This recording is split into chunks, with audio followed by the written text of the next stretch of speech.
that will be treating dengue. Also joining us is Bhan. Over to you, for that interview.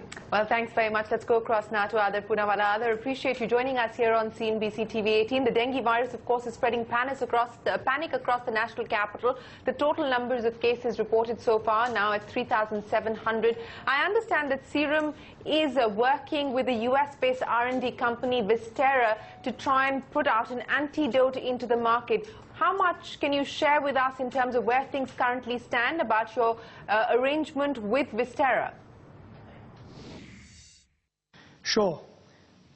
We've entered into an exclusive agreement with Vistera, which, as you know, is a US R&D based company, to exclusively produce and sell in India and some neighboring countries a dengue monoclonal antibody, and we've paid them millions of dollars.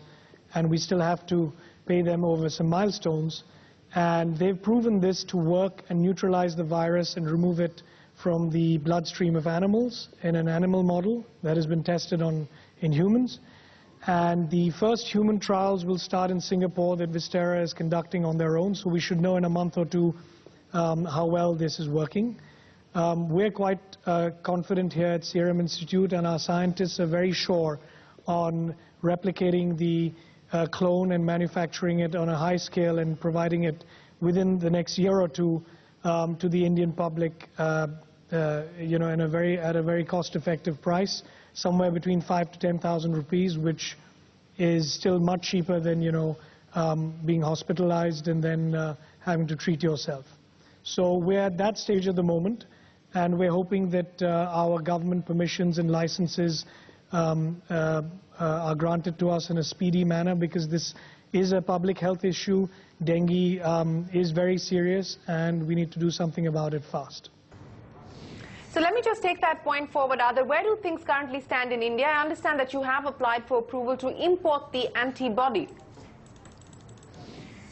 Yes, so the first step is to import the clone, and then we've got to conduct a few tests on it and figure out how to make it on a large scale, which shouldn't be too difficult given our experience in large-scale vaccine manufacture.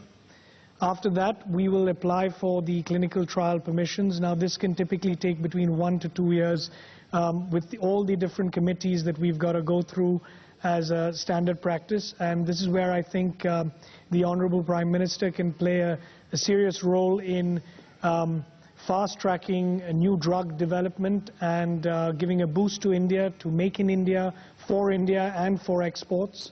I think certain drugs which are in the life-saving category and you know, are of this nature, you know, which impact public health, I think certainly some kind of fast-track procedure can be put in place to encourage this kind of entrepreneurship development, and of course ultimately the benefit to the public who is suffering greatly with these diseases.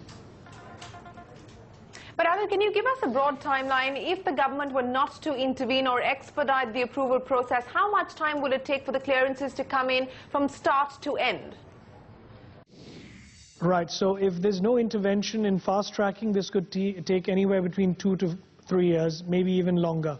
We've had vaccine programs that have taken up to 4 to 5 years, of which I won't go into right now, but that's what can happen in the regular process, because there are various different committees, you know, they meet every 3 or 4 months, and we're talking about trying to get some kind of single window clearance where, you know, there's only one agency we go to, provide them, you know, with the necessary information, and that should, like in other Western countries, grant you the permission within a year to conduct your trials, because even after you conduct your first phase 1, phase 2, then again you need to apply and you know, submit the data, which is fine, it's normal and it should be done, but we need to find a way of fast-tracking that and reducing the number of committees and having some kind of single window clearance put in place to make it happen within a year. Adar, I understand that you've paid Vistera $5 million already. Can you take us through the other milestone and royalty payments that you are expected to pay for this antibody?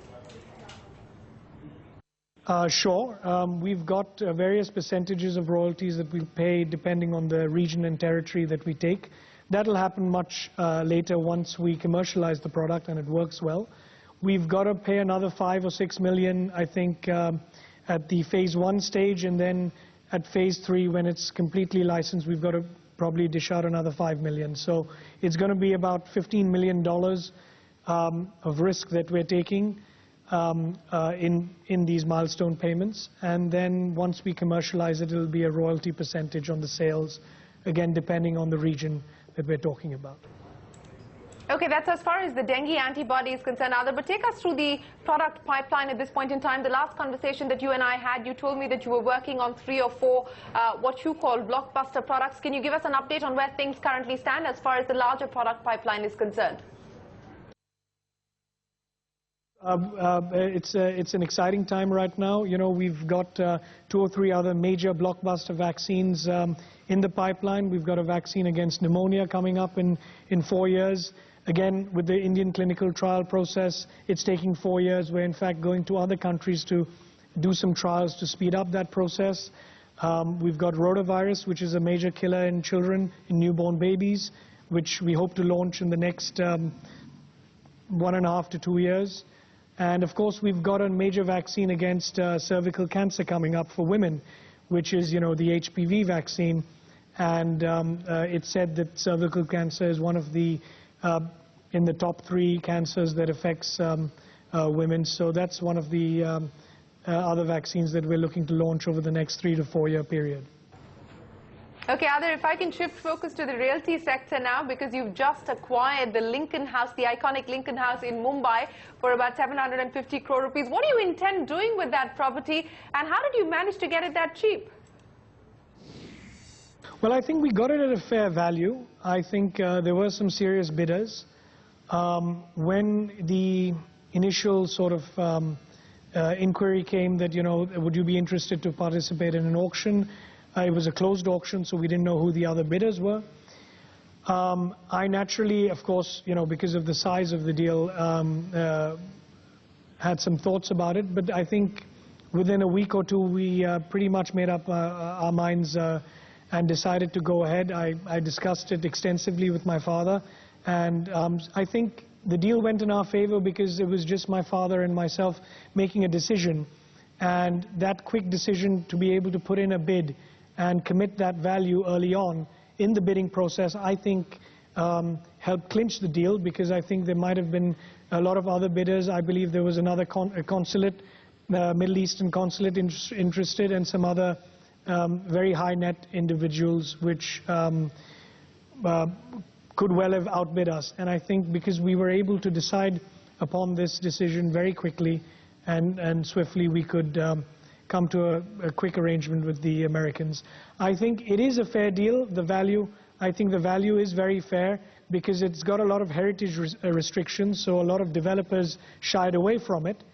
And ordinarily, you know, this kind of property would have probably had 50 bidders because of its size, its iconic value, its historical value.